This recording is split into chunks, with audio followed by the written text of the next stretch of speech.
नरेंद्र मोदी संबोधित कर रहे हैं चुनावी सभा को, सीधे आपको लिए चलते हैं। 3-3, 4-4 पीढ़ी मौज कर रही है। क्या मिला भाइयों बहनों, क्या मिला इन वंशवाद की राजनीति को बढ़ावा देकर के? क्या मिला आपको?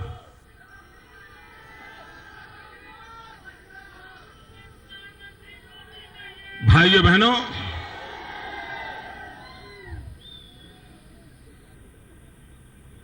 परिवारवाद, वंशवाद ये लोकतंत्र का सबसे बड़ा दुश्मन होता है। जम्मू कश्मीर की धरती को भी ये परिवारवाद, वंशवाद से मुक्त कराना है और हिंदुस्तान को भी परिवारवाद, वंशवाद की राजनीति से मुक्त कराना है।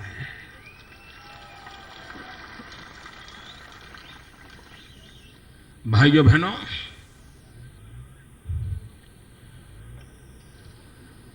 हमारे देश के एक प्रधानमंत्री थे, लाल बहादुर शास्त्री। लाल बहादुर शास्त्री ने मंत्र दिया था, जय जवान, जय जवान, जय जवान। लेकिन भाइयों बहनों, वही कांग्रेस पार्टी की सरकार, वही यूपीए की सरकार, क्या हो रहा है? जवान के सर काटे जा रहे हैं। देश की हिफाजत करने वाले, मातृभूमि की रक्षा करने वाले जवानों को मौत के घाट उतार दिया जाता है। ये पुलिस के जवान जिनके हाथ में सिर्फ डंडा है,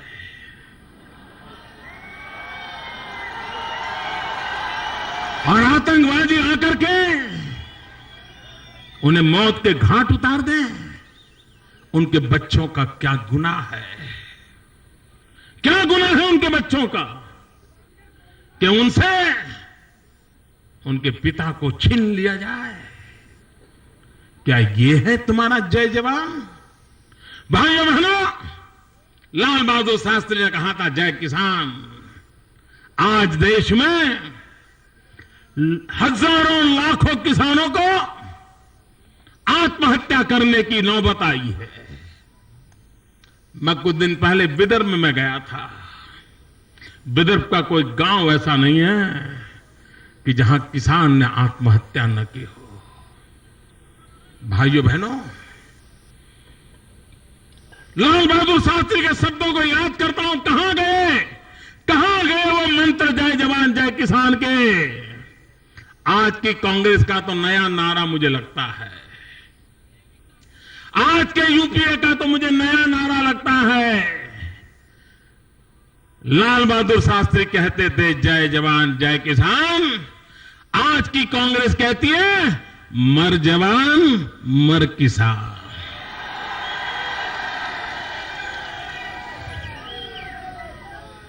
मर जवान मर किसान, यही उनकी नीतियां हैं। भाइयों बहनों, कोई मुझे बताएं, दुनिया में ऐसा कोई देश सुना है क्या कि जहां लाखों की तादाद में पाकिस्तान से मेरे विस्थापित भाई आकर के हिंदुस्तान के नागरिक बनने के लिए 4-4 दशक से तड़प रहे हो? मां भारती को आजीजी करते हुए, मां तू मुझे अपनी गोद में ले ले। मेरे विस्थापित भाइयों बहनों को क्या गुनाह है? पाक ऑक्युपाइड कश्मीर से कितनी बड़ी मात्रा में हमारे भाइयों को आना पड़ा। श्रीनगर और कश्मीर वैली में कितने हमारे पंडितों को घर बार छोड़ करके निकलना पड़ा। भाइयों बहनों, 40 साल तक जिन्होंने इनकी उपेक्षा की है,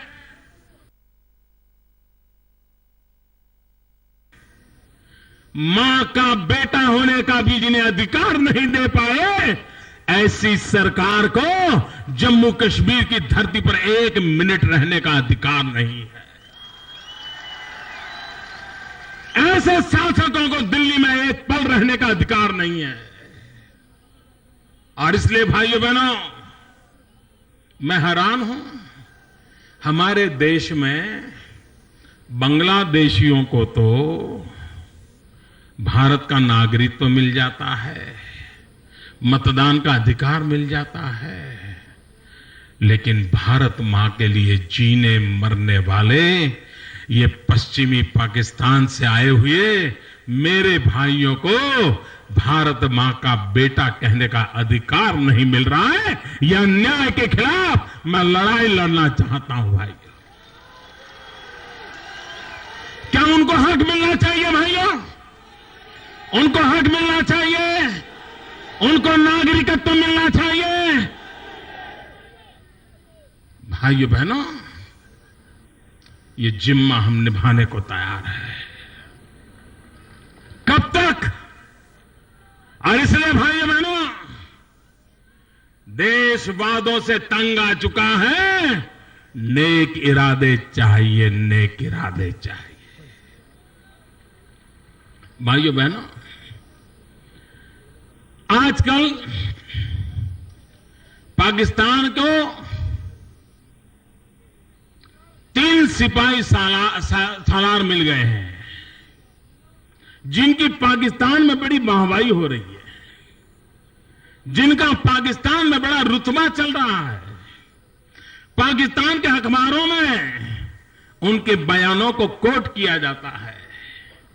ये पाकिस्तान की एक अनोखी ताकत के रूप में उभरे हैं। भाइयों बहनों, ये 3 कौन है? 3 एके हैं, 3 एके। एक तो है AK-47। उस AK-47 के भरोसे हिंदुस्तान की धरती को लहूलुहान करने का पाप पाकिस्तान से होता रहता है। दूसरे AK एंटोनी है,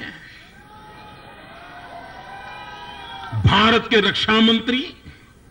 तो एक AK-47, दूसरे AK एंटोनी। वो संसद में ऐसे बयान देते हैं कि जवानों के सर काटने वाले पाकिस्तान की सेना का यूनिफॉर्म पहन के आए थे। सेना कहती है पाकिस्तानी आए थे, ये कहते हैं यूनिफॉर्म पहन करके आए थे। ये किसकी मदद करने के लिए बोल रहे हैं? और इसलिए पाकिस्तान के पास अब तक तो AK-47 थी, अब उनको मदद मिल गई है AK एंटोनी की।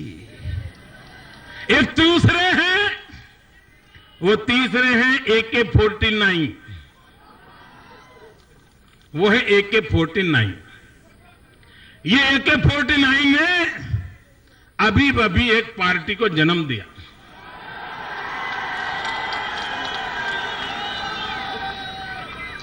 और उनकी पार्टी की वेबसाइट पे, ऑफिशियल वेबसाइट पे उन्होंने जो नक्शा रखा है, उसमें कश्मीर उन्होंने पाकिस्तान को दे दिया है।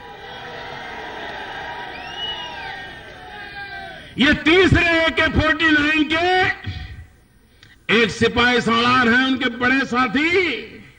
वो चिक चिक करके कह रहे हैं जनमत संग्रह होना चाहिए, और पाकिस्तान इनके बयानों से नाच रहा है। पाकिस्तान के अखबार भरे पड़े हैं। भाइयों बहनों, ये पाकिस्तान के एजेंट, हिंदुस्तान के दुश्मन, जिस कश्मीर के लिए डॉक्टर श्यामा प्रसाद मुखर्जी ने बलिदान दिया, जिस कश्मीर के लिए युद्ध में जितने जवान शहीद नहीं हुए, उससे ज्यादा जवान शहीद हुए, उसके लिए पाकिस्तान की भाषा बोल रहा, पाकिस्तान की भाषा में बात कर रहा। और इसलिए भाइयों बहनों, पाकिस्तान को बहुत लाभ में जा रहे हैं। हमें इनको पहचानने की आवश्यकता है, हमें इनको जानने की आवश्यकता है। भाइयों बहनों, कांग्रेस के एक नेता शहजादे,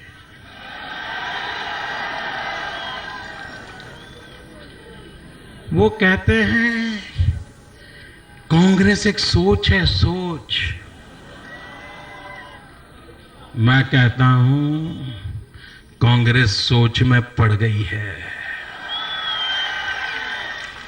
ये चाय वाला कहां से आ गया?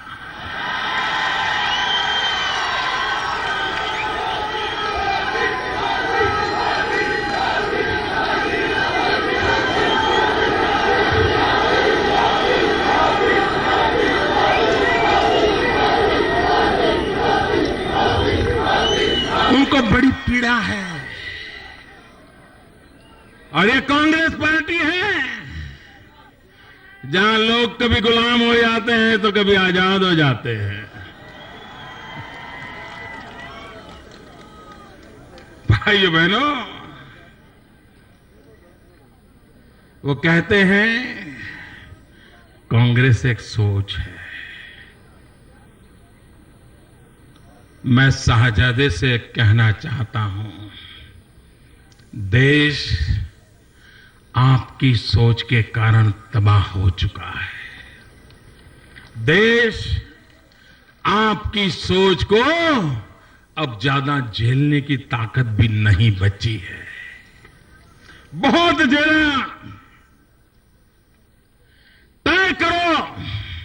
आप मुझे बताइए भाइयों बहनों, कांग्रेस एक सोच है? क्या जम्मू कश्मीर की सोच पंडित नेहरू की सोच थी कि नहीं थी? क्या जम्मू कश्मीर का भला हुआ क्या?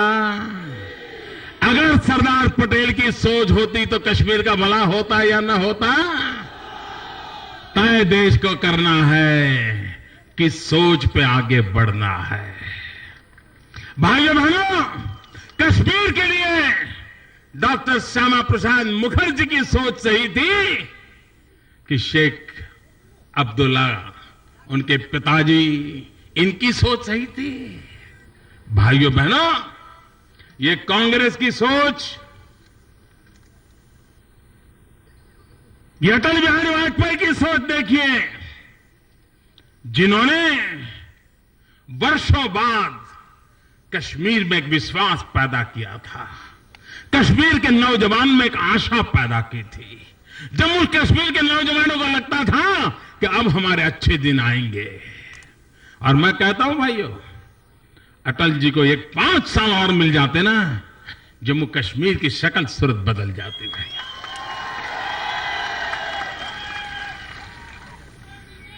लेकिन भाइयों बहनों, वो अधूरे काम हम पूरे करके रहेंगे। कश्मीर को हक दिला के रहेंगे। जम्मू कश्मीर की इंसानियत के झंडा हम ऊंचा करके रहेंगे और इसी काम के लिए हम लगने वाले लोगों में से हैं। भाइयों बहनों,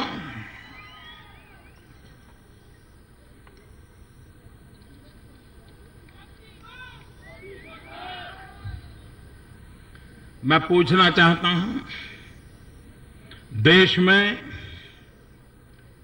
इतना भ्रष्टाचार फैला हुआ है, इतना भ्रष्टाचार फैला हुआ है, लेकिन भाइयों बहनों, प्रिवेंशन ऑफ करप्शन एक्ट बहुत गंभीर बात है। मैं देश के पंडितों से कहना चाहता हूं, प्रिवेंशन ऑफ करप्शन एक्ट ये जम्मू कश्मीर की धरती पर लागू क्यों नहीं किया गया है? सारे देश में लागू किया गया है। और जो आए दिन लोकपाल के नाम पर गाने बाने करते रहते हैं, उनके दिलो दिमाग में बात क्यों नहीं आती है कि जम्मू कश्मीर की धरती पर प्रिवेंशन ऑफ करप्शन एक्ट, क्या भाइयों बहनों भ्रष्टाचार से मुक्ति चाहिए कि नहीं चाहिए? भ्रष्टाचार ने तबाह किया है कि नहीं किया है? आपका भविष्य खतरे में पड़ा है कि नहीं पड़ा है? क्या इसको रोकना चाहिए कि नहीं रोकना चाहिए? ये नहीं रोक सकते, ये नहीं रोक सकते, क्योंकि इनके हाथ काले हैं। और इसलिए मैं कहता हूं भाइयों बहनों, राजीव गांधी कहते थे, और तब तो हिंदुस्तान में पंचायत से पार्लियामेंट तक सिर्फ कांग्रेस का राज हुआ करता था। वो कहते थे दिल्ली से 1 रुपया निकलता है, गांव जाते जाते 15 पैसा हो जाता है। वो कौन सा पंजा था जो रुपये का 15 पैसा कर देता था।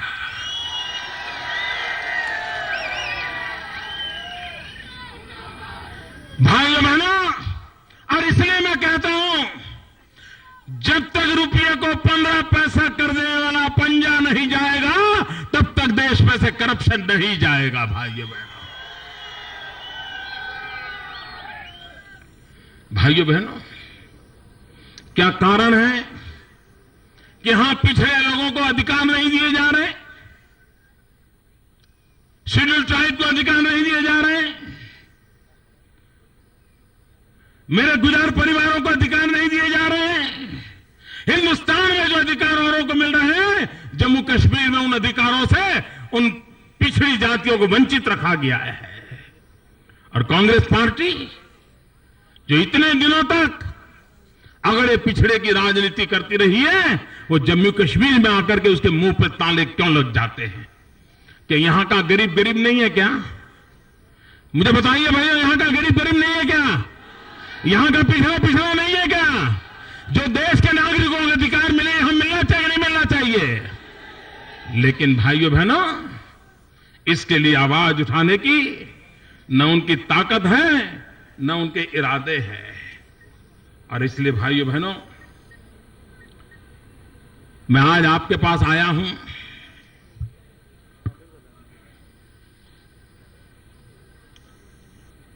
चुनाव का ब्यूगल बज चुका है। मैं नौजवानों से इरादा लेकर के आया हूं, आपके मां बाप को जैसी जिंदगी गुजारनी पड़ी, क्या आप वैसी जिंदगी गुजारना चाहते हो? आपके मां बाप को जो कठिनाइयां झेलनी पड़ी, आपको झेलनी है? क्या आपके बच्चों को ऐसी मुसीबतों में जीने के लिए मजबूर करना है? अगर नहीं करना है तो मुझ पे भरोसा करो। मैं देशवासियों कहता हूं, 60 साल तक, मेरे देशवासियों, 60 साल तक आपने प्रमुख रूप से कांग्रेस पार्टी को या कांग्रेस गोत्र की सरकारों को झेला है, जांचा है, परखा है। 60 साल तक मुझे 60 महीने दे करके देखो।